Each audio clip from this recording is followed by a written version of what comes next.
राजनीति में कर्मकांड के लिए कोई जगह नहीं है। आरएसएस बीजेपी के लिए कोई जगह नहीं है। पेरियार की धरती है ये। तस्वीरें देखिए। For the launch of this संविधान बचाओ मार्च, and once again I would like to thank K. Raju ji who has taken a special initiative in launching this program.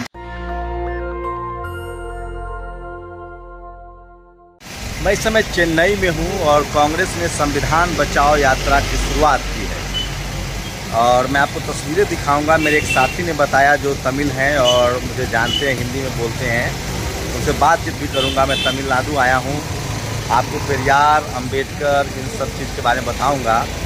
और तमिलनाडु एकमात्र ऐसा राज्य है जहाँ कोई ब्राह्मण एमएलए तक नहीं है। सोचिए पेरियार की धरती पर किस तरह की सामाजिक समझ है। पार्टी कोई भी हो, जयललिता द्रविडियन हो गई थी और कांग्रेस में भी देखिएगा, आपको बताऊंगा जो कांग्रेस दिल्ली में SC ST OBC माइनॉरिटी से बसती है उसका तमिलनाडु में क्या हालत है वो बताऊंगा कि कैसे उसके पोस्टर पर लिखा हुआ है। तस्वीरें देखिए, ये कांग्रेस का दफ्तर है और सब नेताओं को आप पहचानते ही हैं।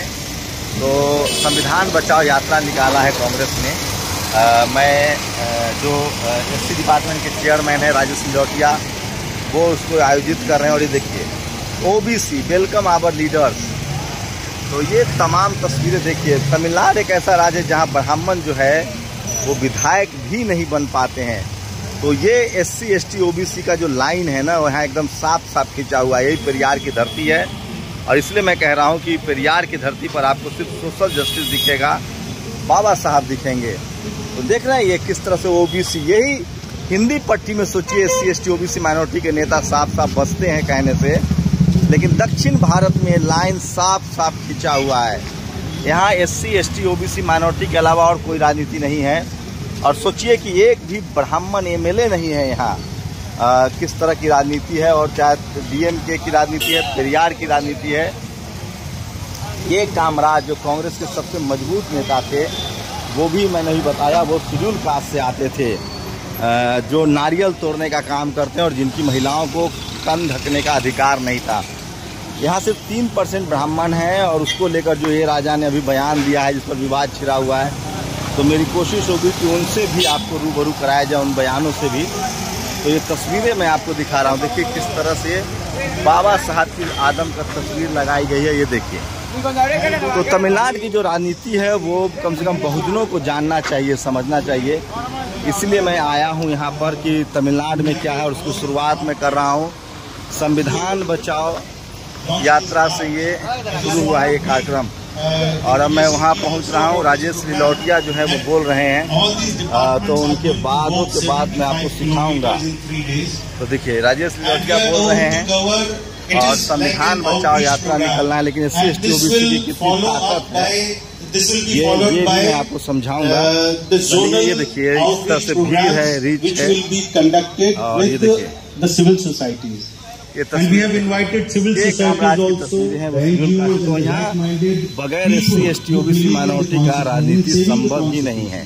ये तस्वीरें देखिए। Rajesh for the launch of this संविधान बचाओ मार्च, and once again I would like to thank K. Raju ji who has taken a special initiative in launching this program. Thank you.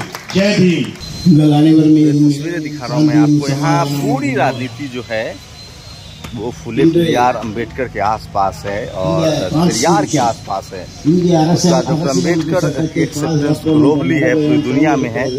तो तमिलनाडु में बाबा साहब का सम्मान भी बहुत तेजी से बढ़ा है। यहाँ की OBC कम्युनिटी है वो पेरियार को मानती है और इसलिए यहाँ कर्मकांड और जो हिंदू का नारा है वो बिल्कुल चलने वाला नहीं है। तो सोचिए किस तरह का सामाजिक बदलाव, सांस्कृतिक बदलाव आपको सत्ता में पहुँचाता है। और उसी की राजनीति कनी मोरी DMK स्टालिन करते हैं। उनके दफ्तरों की भी तस्वीरें दिखाऊंगा। तो आप समझिए कि राजनीति जो है आइडियोलॉजी से चलती है। हिंदी पट्टी के नेताओं ने कम से कम UP, बिहार, झारखंड, इन तमाम नेताओं ने अपने आइडियोलॉजी को छोड़ा है, फुले पेरियार अंबेडकर की आइडियोलॉजी को छोड़ा और इसलिए वो सत्ता से बाहर है कि OBC पर काम नहीं हुआ। यहाँ OBC कम्युनिटी जो कि 60% से ज़्यादा है वो पेरियार को मानती है और पेरियार की वजह से उसका अपना राजनीतिक हक, सामाजिक हक, डॉक्टर, इंजीनियर, ये सब उनको मिल रहे हैं। तो जब तक आप सामाजिक क्रांति से नहीं जुड़ेंगे, आपके ये देखिए, ये तस्वीरें हैं, के कामराज की तस्वीर है, वो खुद थे और ये कांग्रेस की दफ्तर है। तो आप समझ सकते हैं, भाषण में साफ साफ कह रहे हैं कि जो हिंदुत्व है उसको नकारना सूचित ऐसा राज्य है जहाँ एक भी ब्राह्मण विधायक नहीं है अभी।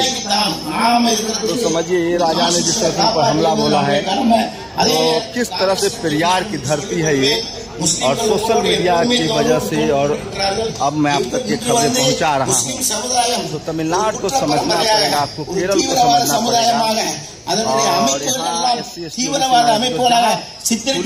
अम्बेडकर पहुंचे हैं, वहीं SC/ST के लोग जो हैं वो सत्ता में हो सकते हैं, राजनीति में रह सकते हैं, बने रह सकते हैं। तो ये तस्वीरें दिखा रहा हूँ किस तरह से सोशल मीडिया के लोग जो हैं, वो मीडिया है। आपको DMK का दफ्तर भी दिखाऊंगा, ये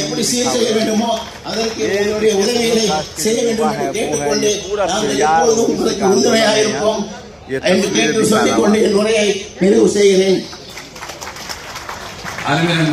तो तमिलनाडु की राजनीति में कर्मकांड के लिए कोई जगह नहीं है, RSS BJP के लिए कोई जगह नहीं है। पेरियार की धरती है ये, और SC/ST OBC माइनॉरिटी के जुड़ता ने यहाँ एक भी ब्राह्मण विधायक नहीं है। तो आप कल्पना कर सकते हैं कि किस तरह की राजनीति होगी। और हिंदी पट्टी में जिस तरह से SC/ST OBC माइनॉरिटी के लोगों ने अपने आइडियोलॉजी को छोड़ा और इसलिए वो सत्ता से बाहर हो गए, तो तमिलनाडु से सीखना चाहिए, जहाँ SC/ST OBC माइनॉरिटी का लगातार सत्ता पर एकाधिकार। शंभू कुमार सिंह, नेशनल दस्तक, चेन्नई। नेशनल दस्तक की आपसे गुजारिश है कि अगर इसको बचाना चाहते हैं तो नेशनल दस्तक को सब्सक्राइब करने के लिए रेड कलर के सब्सक्राइब बटन को दबाएं, फिर बेल आइकन की घंटी दबाएं। नेशनल दस्तक को बचाने के लिए बहुत जरूरी है कि हर खबर को शेयर करें, लाइक करें, कमेंट जरूर करें।